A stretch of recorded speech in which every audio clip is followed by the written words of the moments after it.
Кошоматчылар түнү. Биринчи бөлүм. Гүлбөз жүздүү аял. Хаттушаш шаары сүйүнүчтөн толкуп атты. Өлкөнүн эң сонун мезгили болгон бул жай күнүндө атактуу король Субилулиуманын бир уулу туулган эле. Хатти эли анын төрөлүшүн майрамдоо үчүн жиндиче көңүл ачып атты. Королдун офицерлери согуш унaalарына минип, бүткүл шаарларга бул сүйүнчүнү жарыя кылуу үчүн тим эле учкандай чаап баратышты. Сарайдын бакчасы көрүнүктүү адамдарга толуп, ашып ташып атты. Шан шөөкөт дасторкондору жайылган, ханзадалар, жецтер, колбашчылар, вазирлер, соодагерлер жана элчилер эң сонун тамактардын маңдайына топтолгон эле. Королго алынып келинген белектер сарай дарбазасынын алдына тизилген, маңдайында сарай аскерлери күзөттө турган эле. Башкы колбашчы Туташил сарайдын маңдайындагы столдордун арасын аралап жүрдү. Баш аламандык болбосун, келгендер сый көрсүн деп кезек менен келген офицерлерге буйруктарды берип атты. Кыска бою, калың жана тармал сакалы, жоон денеси менен Туташил таза кандуу хатти эле. Абдан илгерки бир улуу уурдан чыккан. Алгачкы атасы Хатти мамлекетин курган Пампа менен бирге иштеген. Бардык бабалары дайыма колбашчы катары мамлекетке кызмат өтөгөн абдан катаал адамдар болгон. Король орунсуз бир иш кылганда муну өзүнө Туташил гана айта алчу. Чарчоону билбес эле. Убакыт түн жарымына келгенде дагы бир саамга да отурчу эмес. Аркасында жүргөн жаш офицерлер чарчаганын байкатчу. Бирок ал болсо жаңы эле тургандай, жандуу, сопсоо жүрүп кыдырчу. Бул түнү көктө тоголок, жаркырак ай бар эле. Королдун уулу төрөлдү деп кудайлар көктү булутсуз, шамалды салкын, айды жаркын кылышкан. Ар иш ойдогудай жүрүп атты. Бирок Туташил ыраазы эмес эле. Ансыз да анын бир жолу ыраазы болгонун көргөндөрү жок койсо болчу. Шан шөөкөт дасторконунун ортосунда сарайдын музыка тобу ойноп, коноктордун көңүлүн ачып атты. Башкы колбашчы офицерлерден бирөкөнү тияк бияка деп жөнөткөндөн кийин жанында калган нөөкөрү менен бакчанын четине карай басты. Жай баракат илгерилеп, бул жердеги калың бактарга көз жүгүртө баштады. Маңдайда бактардын эң чытырман жеринде бирөө турду. Нөөкөр кол менен ал жерди көрсөтүп: "Колбашчым, төмөн жакта бирөө бар", деди. Туташил көздөрүн тигип, дыкаттык менен караган соң ийиндерин куушуруп мындай жооп берди: "Хантилиас болушу керек. Жүр, карайлы. Жанына барып, бул жерде эмне издегенин сурайлы." Хантилиас сарайдын эң сырдуу аялы эле. Көп жылдан бери сарайда жүргөнүнө карабастан, эмне кылганы, кимдин эмнеси экени белгисиз эле. Азыркыга чейин анын бир да жолу күлгөнүн эч ким көргөн эмес. Бир тобу анын атын билбегендиктен "Гүлбөз жүздүү аял" деп атчу. Жүзүнө, көздөрүнө, чачына караганда чоочун эле. Башкы колбашчы да аны чоочун болгону үчүн жактырчу эмес. Анткени ал Хатти болбогон ар кимди жек көрчү. Хантилиас эки кишинин өзүнө жакындаганын туяр замат башын буруп, демейдегидей муңдуу көздөрү менен кайгылуу карады. Бул караш жаш нөөкөрдүн ичинде кандайдыр бир боор оору сезимин жаратты. Бирок катаал мүнөздүү Туташил мындай ойлочу эмес. Ичинде жумшактык, эч алсыздык болбогон бир үн менен мындай деп сурады: "Бул жерде эмне издеп жүрөсүң? Башкаларга кошулуп көңүл ачпайсыңбы?" Гүлбөз жүздүү аял бул сөздөрдөн чочугандай: "Көңүл ачып эмне кылам?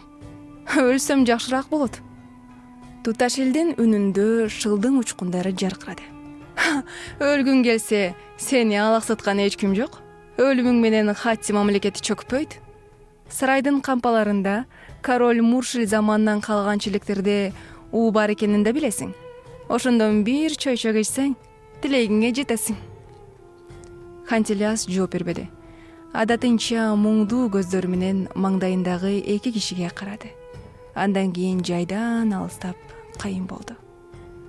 Башкы колбашчы белгилүү бир убакыт өткөнчө аркасынан карады.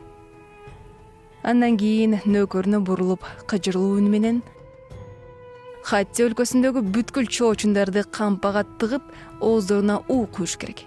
Жарым акыл Хантилиастан эмне пайда?" деди.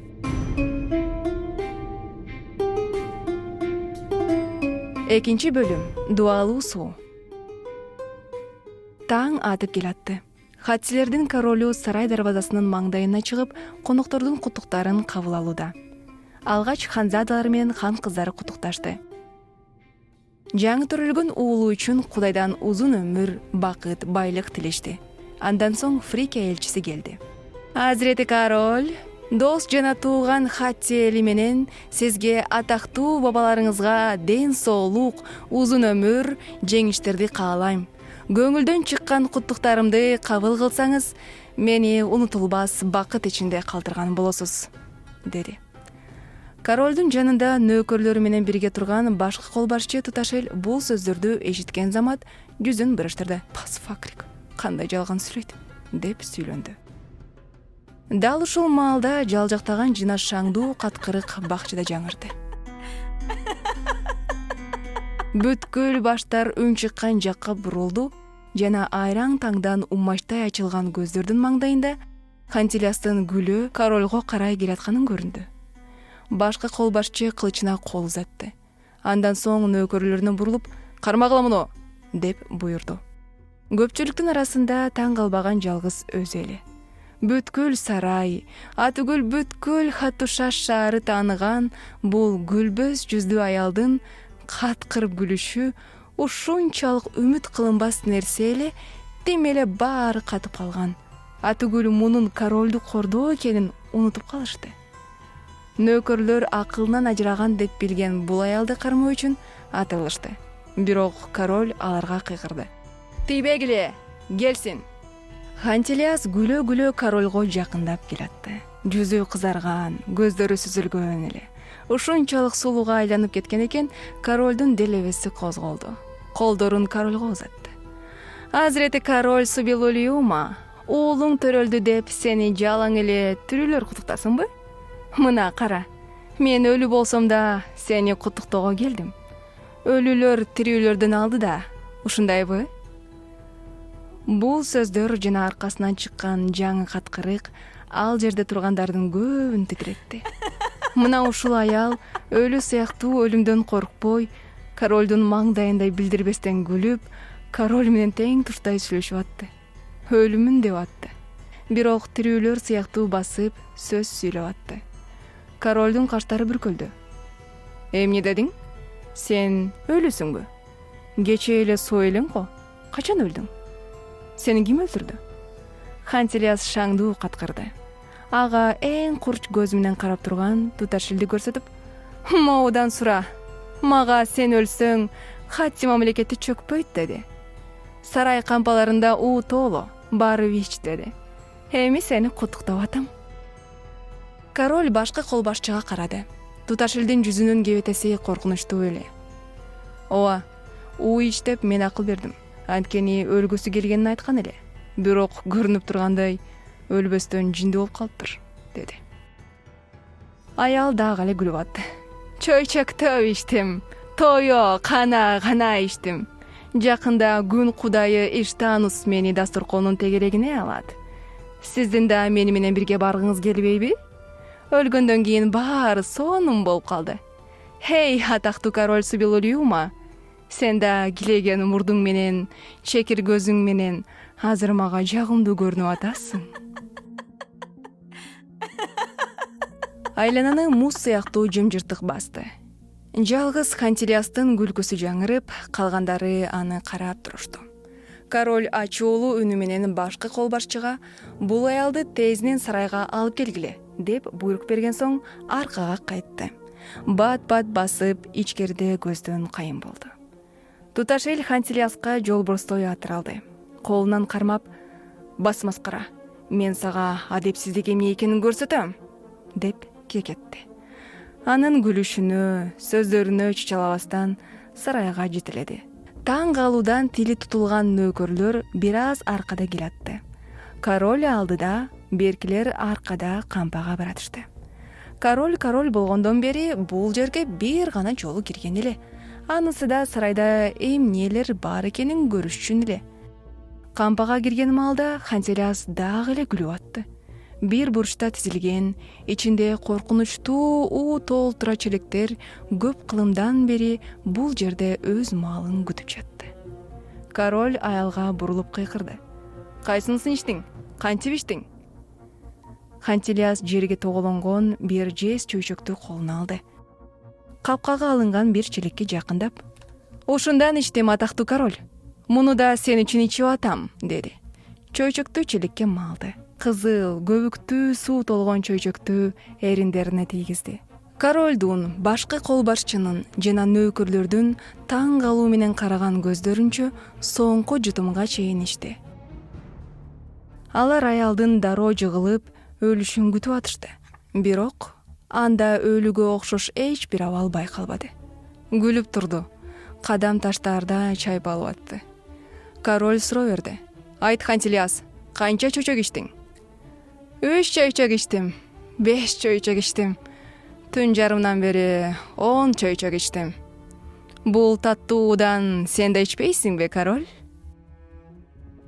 Король жана башкы колбашчы бири-бирине карады. Хантилиас чөйчөктү кайрадан малып, кызыл сууну ичип атты. Король нөөкөрлөрдөн бирөөнө кайрылды. "Бул жерге бир нече туткун алып кел", деди.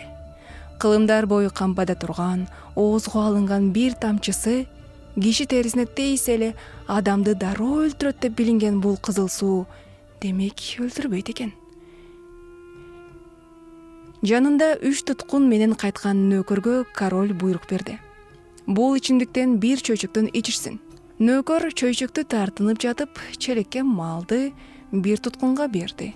Эмне экенин билбеген жана жанынан түңүлгөн кишиге окшош туткун чөйчөктү суусаган адамдай алды. Тим эле табит менен ичти. Экинчи туткун жүзүн чүйрүдү. Үчүнчүсү болсо ичкен соң күлүмсүрөдү.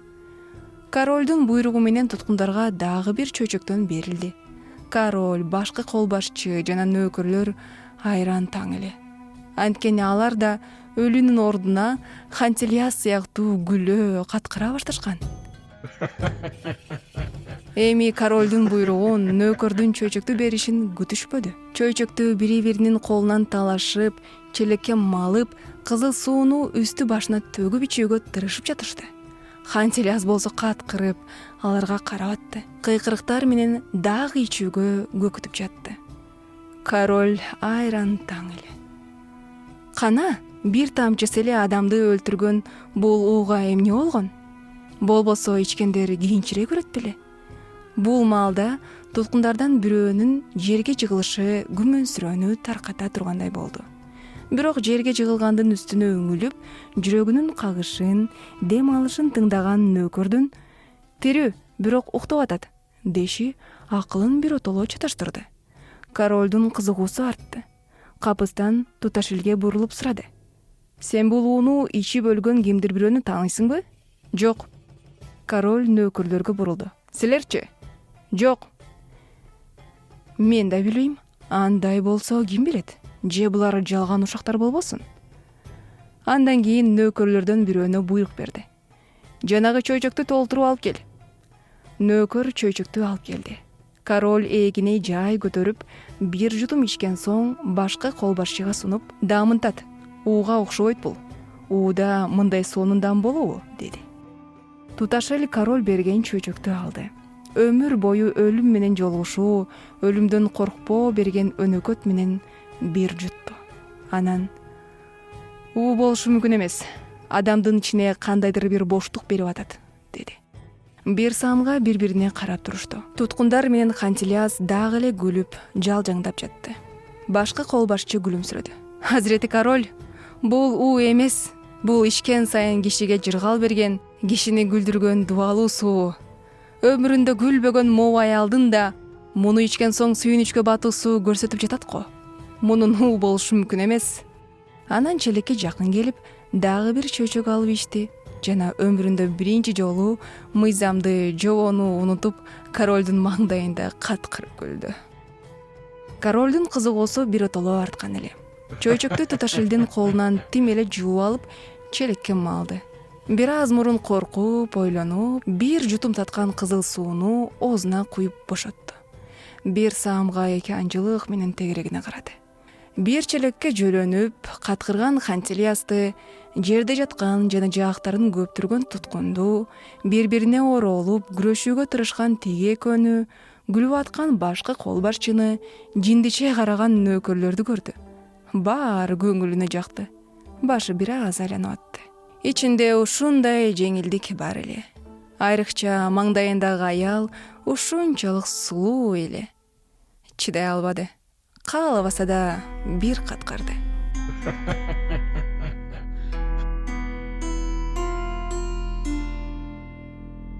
Үчүнчү бөлүм. Ар нерсенин айласын тапкан философ. Философ Ильянасам ошол күнү үйүнөн чыккан эмес. Королго арнап бир ыр жазып атты. Өзү канчалык философ болсо да, анда-санда ырда жазчу. Көздөрү сүйүнүчтөн жылтырап турду. Бирок бул жылтырак канча байкалбай атты. Каштары ушунчалык калың эле көздөрүнүн нурун жепчу. Бул калың каштары, бул жагымсыз жана жалганчы жүзү менен Хаттиге эч окшош эмес эле. Ансыз да окшото албас эле. Анткени чоң атасы Ассириядан келген, атасы вазир болгон, өзү да Хатушашта төрөлгөн эле. Ассирия тилин билчү эмес, Хатти мугалимдеринен дарс алган. Өнөкөттөрүн таштай албаган жалкоо адам эле. Бирок өзүн сатууну билчү. Энеси аны жылан жумурткасы менен бакканы үчүн абдан чыккынчы эле. Өзүнөн башка эч кимди ойлочу эмес. Бирок атактуу философ эле. Ар нерсенин айласын таап жашачу. Атасы вазир болуу убагында далай акча жыйнаган. Ильянасам болсо буга тойбой атты. Бирдеме болууну каалачу, бирдеме болууну каалаганы үчүн ыр да жазчу. Бир чоң жыгач тактанын бетине жазган ырын акыркы жолу окуду.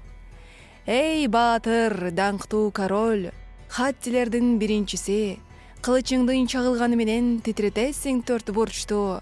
Сенсиң журттун алтыны да, күмүшү да, бермети да, тарых көрө электир сендей баатырды. Атың дүйнөдөгү 40 мамлекеттин үрөйүн учурат. Келесиң деп титирейт Фрикиянын алмалары, урартынын сулуулары сени эстеп ашыктыкка батат. Өлтүрөсүң бир карашың менен канкор каракчы каскаларды.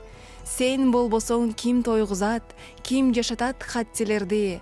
Атабыз да, энебиз да, баарыбыз да жалгыз сенсиң.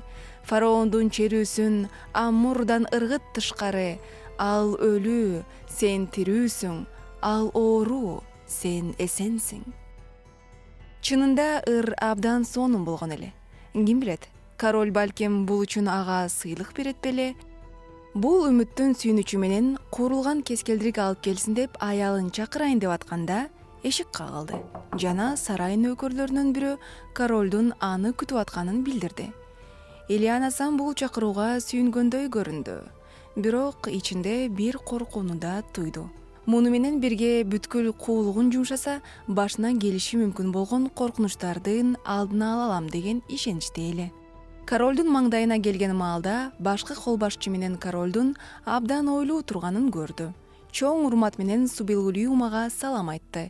Король маңдайындагы чөйчөктөрдү толтурган кызыл сууну көрсөтүп суроо берди. Философ Ильянасам, булардын эмне экенин билесиңби? Философ жакын келип, дыккаттык менен карады. Бир аз ойлонду, эч нерсеге окшото албады. Бирок билбейм дешти жогорку философко жарашпайт деп тапканы үчүн, Азирети король, булар боек деп жооп берди. Король күлүмсүрөдү. Боекпу? Андай болсо, мындан 10 жыл мурун буларды коркунучтуу уу экенин айтып аткан элең. Сарайдын кампасындагы челектер менен өзүнөн өзү көбүргөн суулар бар эле го. Мына, бул ошол суулар. Азыр болсо боек деп жатасың. Ооба, Азирети король, булар уу, бирок боек катары колдонулат. Сен бул ууну иче аласыңбы?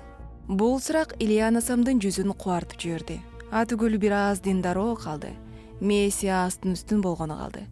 Жолду экен куулугу кайрадан жардамга келди. Азирети королдон буйрук келсе ичемин.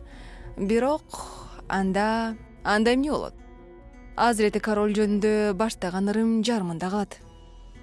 Королдун жообун күтпөстөн жыгач тактайды чыгарып королго сунду. Субилулиума поэзияны көп түшүнчү эмес. Бирок король болгондуктан түшүнгөндөй көрүнүүгө мажбур эле. Ырды окугандан кийин суроо берди. Бул ыр дагы канчалык болот? Философтун көздөрү жаркырады. Мындайдан дагы 5 бөлүк болот. Король күлдү. Бул көп эмес да. Канчалык убакытта бүтөт? Бүгүн белек кылган ушул бөлүгүмдү 1 жылда араң жаздым. Ырдын бүтүшү дагы эң аз 5 жыл талап кылат. Анткени Азирети королго бериле турган ырдын ар бир сөзүнүн үстүндө апталар бою ойлонуу керек. Айрыкча бул король биздин атактуу королубуз Субилулиума болсо. Бул сөздөр башкы колбашчы Туташилдин көздөрүн кыжырга толтурду.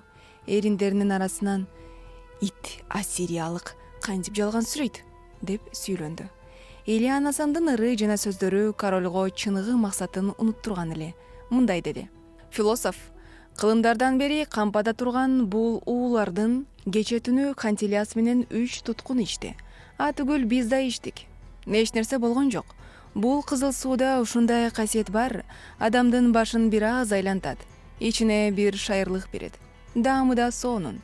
Түгүл өмүрүндө күлбөгөн Кантилиас муну ичкен соң каткырып күлдү.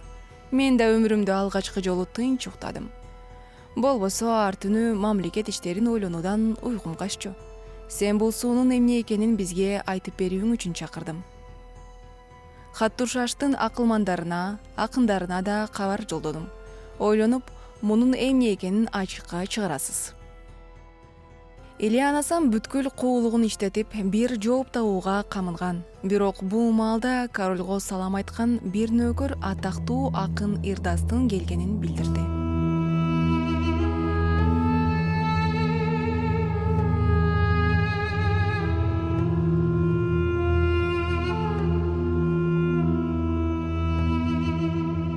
Төртүнчү бөлүм. Эргежел Ирдас. Эргежел бою жана семиз курсагы менен күлкүлүү пенде болгон Ирдас королго салам айткан маалда ар ким ичинен бир күлкү сезимин өткөрдү. Ага жийиркенич менен караган Туташил да эриндерин тиштенди. Хатте өлкөсүндөгү ар кимдин уругун, өтмүшүн билчү, ошого карап баа берчү. Ирдастын жаштыгында кантип тоогурдап жан бакканын билчү. Кийин бай болуп, тигиге, буга, одалар жазып, көзгө алынган жана мамлекетке даңк алып келген. Тоокурдаган мезгилинде абдан жугумдуу жигит эле. Акын болгон соң жасалма текебердик менен ар кимди коркуткусу келгендиктен кабагын бүркөп, оозун бекем кымтып жаап жүрчү. Бирок канчалык күлкүлүү экенин билчү эмес. Король чөйчөктөрдөгү сууну көрсөтүп: «Акын Ирдас, сенин ырларыңда бул суунун аты эскерилеби? Мунун эмне экенин мага айта аласыңбы?» деп сурады. Эргежел акын өзүнөн 2 карыш илгериде турган курсагы менен кыйшая кыя басып чөйчөктөргө жакындады. Дыккаттык менен көз жүгүрттү. Мындай деди: «Азирети король, бул король менен королевалардын жуунусу үчүн атайын тумарлуу суу.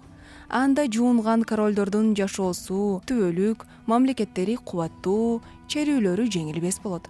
Анткени бул сууга көк жана жер кудайы Ариннанын көз жаштары аралашкан. Ооба, Аринна. Бул ырымда Арина жөнүндө мындай дегем: «Эй аял кудайлардын эң сулуусу Аринна, жарыгыңды көңүлүмдүн көздөрүнө чачасың. Бул акындын 100 000 жолу табынгысы келет сага. Бирок сен булуттай көктөмдөрдө учасың. Сенден бир бөлүк бардыр ар аялда сөзсүз. Эй аял кудайлардын эң дактуусу Аринна». Король капыстан сөзүн бөлдү. «Сени ыр окусун деп чакырбадым. Чөйчөктөгү суунун эмне экенин билесиң деп чакырдым. Бул суу сарайдын камбасындагы челектерден алынган». Ирдастын бети бозорду жана колдору ылдый түштү. «У?» деп айтып алды. Король күлүмсүрөп жатты. «Кана, көрөлү акын. Ушул чөйчөктөн бирөөнү ич. Жактырасың». Эргежел акын курсагынан улам болжолдон болс шамдагайлык менен секирип турду. Анан кекештенип сурады: «Эмне буйрдуңуз, Азирет король? Ичейинби? Бирок анан өлөм да». Король жооп бербестен күлүмсүрөп атты. Ирдас өзүн жоготкон эле ыйлай баштады. «Жан соога, Азирети король. Андан кийин өлөм. Жаштыгыма тою элекмин. Буйруңуз, сизге эң көркөмдүү касыйдалар жазайын. Буйруңуз, барып жалгыз эле Фрикия өлкөсүн басайын. Буйруңуз, ушул жерде 20 жолу тоңкочу катайын.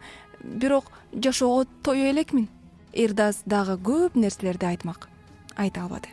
Анткени ушунчалык корккон эле соңунда жыгылып ээсин жоготту. Бул жагдайды көргөн туташ эл королго эшите ала турган үн менен: Фрикия өлкөсүн жалгыз баса турган баатырга кара. Фрикияны балчы элеги өзүн болсо аюу көрүп атат, деди. Король дагы эле күлүмсүрөп атты. Нөкөрлөргө буйрук берди. Өзүнө келсин деп Ирдастын оозуна кызыл суудан куюшту. Акын алгач көздөрүн, анан жуткан суусунун лаззатын түшүнгүсү келгендей оозун кыбыратты. Нөкөр туткан чөчөк көңүлүнө жакты, белине чейин түзөлүп, баарын бир жутту. Бирок көздөрү дагы эле күлүмсүрөгөн королго тигилгенде, ичкен суусунун кампадагы челектерден алынган уу экенин аңдаган соң бир үшкүрдү. Экинчи жолу жыгылып ээсин жоготту. Ильянасам шылдың менен ээсин жоготту, деди. Башкы кол башчы буга Фрикия басылды, деп жооп берди. Король нөкөрлөрдөн бирөөнө башкы табыпты чакыруусун буйрду.